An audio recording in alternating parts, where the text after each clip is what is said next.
Bonjour à tous, bonjour à toutes, bienvenue pour cette vidéo sur les énergies de la pleine lune de mercredi 20 octobre. On pressent que ça va être une pleine lune qui va être très libératrice, mais on va voir ce que le tarot nous en dit.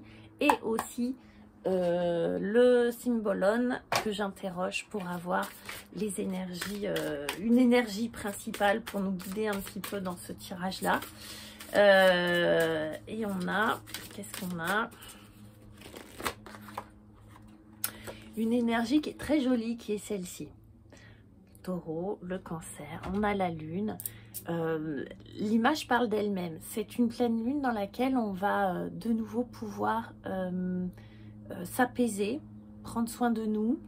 Une énergie réconfortante, une énergie féminine, une énergie presque, j'allais dire mariale, vous savez, peu importe la religion, mais c'est l'énergie. Une énergie où on va être, on va avoir envie d'être dorloté, où on va aussi avoir cette aptitude à prendre soin des uns des autres, on va dire ça comme ça. Et du coup, on va voir la suite avec le tarot, mais on va rentrer dans une énergie de douceur, de cocooning et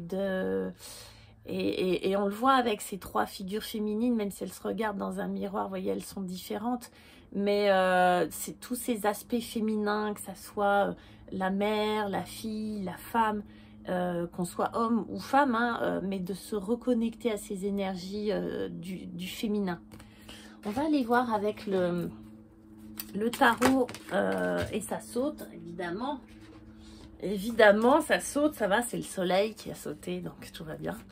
On va voir avec le tarot ce qu'on nous raconte sur cette pleine lune.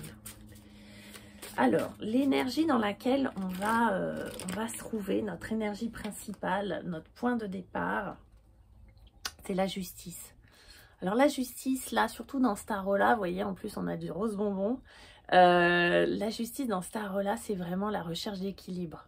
On va pas être dans quelque chose de, comment on va dire, d'administratif, là, hein, pour le coup. On va pas être dans quelque chose de forcément de prise de recul, comme parfois on peut le voir avec le tarot classique, le tarot de Marseille en tout cas. Là, on va être dans une énergie d'équilibre, de trouver l'équilibre. Et vous voyez, encore une fois, on a cette énergie féminine, on a cette énergie, cette douceur. Donc je pense que oui, on va faire le point, oui, on va essayer de trouver un point d'équilibre. En tout cas, cette pleine lune va nous rééquilibrer, comme si elle venait, moi j'ai un peu cette sensation que cette pleine lune va venir nous remplir, venir remplir les failles, venir remplir le vide. Je ne sais pas si je m'exprime bien, mais venir remplir de quelque chose de très cotonneux, de très agréable, de très réconfortant, les endroits où là on a été pompé pas mal, surtout la semaine dernière, et puis les semaines aussi avant, mais des énergies assez violentes, assez fortes de combat, de lutte. Là, quelque chose de plus enveloppant arrive. Le défi, parce que quand même, il nous faut un petit défi. On ne va pas rester comme ça.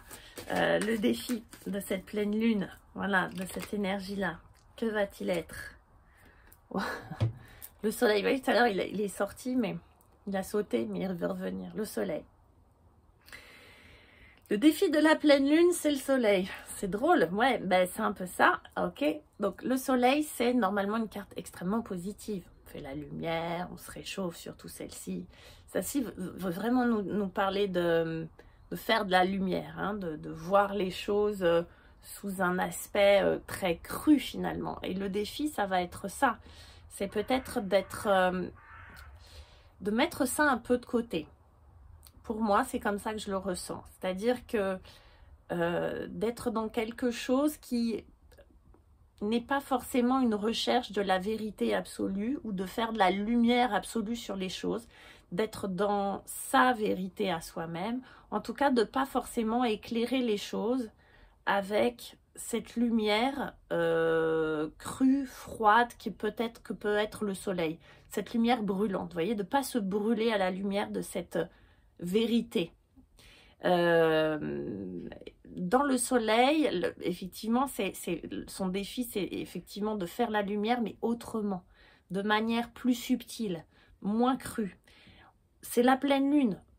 Éclairons à la lumière de la lune les choses, c'est-à-dire avec délicatesse, avec peut-être plus de subtilité, plus d'intuition, plus plus avec le corps, plus avec les sensations, que avec quelque chose de très froid, de très percutant, de très écrasant que peut être aussi la lumière du soleil. Ok, on y va, nos atouts.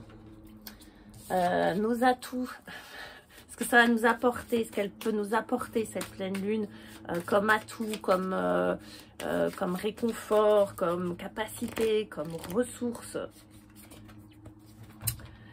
Le roi de denier, de la stabilité, de la solidité,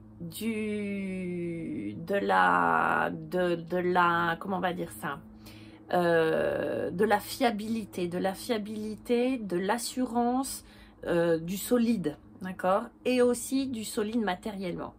Ce qui était bloqué là, depuis la nouvelle lune, ça n'a pas été forcément, voilà, va se débloquer dans le matériel. Là, on va avoir des choses très concrètes qui vont arriver. Par exemple, tout ce qui va être choses administratives, des papiers bloqués qu'on attend depuis un moment, clac, ça va se débloquer. C'est une énergie constructrice, c'est une énergie où les choses vont pouvoir se signer. Si vous demandez un prêt, donc là, on est dans du concret, du matériel, de la valeur. Tout ça, ça va se concrétiser. Donc, ça va être le bon moment pour entamer des négociations, entamer des choses comme ça. Et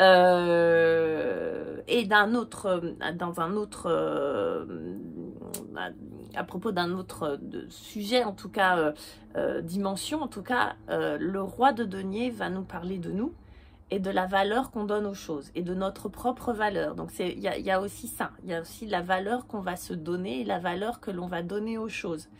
C'est comme si on repeignait tout avec du doré. Vous voyez, on se revalorise. On revalorise ce que l'on est, ce que l'on a dans la douceur, la solidité. C'est beaucoup d'ancrage. Donc, peut-être que pour certaines personnes, cette pleine lune va venir nous réancrer, nous ramener à la fois sur Terre, mais vraiment avec douceur. C'est vraiment, on a une énergie féminine avec cette pleine lune, et on le voit depuis tout à l'heure, avec cette douceur, avec ce côté rond, ce côté enveloppant. Donc, roi de denier, on prend, c'est bien. Et quelle est l'issue, en tout cas, quel va être l'aboutissement ou le résultat, ou qu'est-ce qu'on peut en attendre de cette énergie de la pleine lune? Attention. Le 9 de bâton. Le 9 de bâton nous explique que c'est une énergie de protection. Avec les bâtons, on est dans une énergie vitale. On est dans le vivant, dans le vital, dans une énergie de combat, de vie, de survie. Et avec le 9 de bâton, on est dans la protection, pas la défensive, hein, mais la capacité à se protéger, à savoir se protéger, à savoir faire bouclier par rapport aux agressions extérieures. 9 de bâton, on est presque à la fin d'un cycle au niveau des bâtons. Donc on a déjà lutté, il y a déjà des combats qui ont été menés. Il y a eu des combats plus ou moins compliqués, on a déjà été victorieux sur pas mal de choses. Là, on a de l'expérience en termes de combat. On a une certaine capacité à maîtriser un peu ça. On est vraiment sur une énergie vitale. Vous voyez, toutes ces ombres derrière, c'est un petit peu comme si on avait traversé plein de vie déjà, d'accord, qu'on avait toute une armée un petit peu d'ombre comme ça derrière nous, mais c'est positif, hein, et que on pouvait avancer dans une certaine sécurité parce qu'on sait comment se protéger par rapport à toutes ces agressions futures. Alors, faut pas être parano, mais voilà, on sait se défendre. Ok, c'est ce que cette pleine lune va nous apprendre. Voilà, mes très chers, n'hésitez pas à liker, à vous abonner, à partager, etc., etc. Et je vous retrouve très bientôt pour les lectures du mois de novembre. Voilà, qui sortiront autour du 25 octobre, quelque chose comme ça. Je vous embrasse, je vous souhaite une belle journée, à très bientôt, ciao.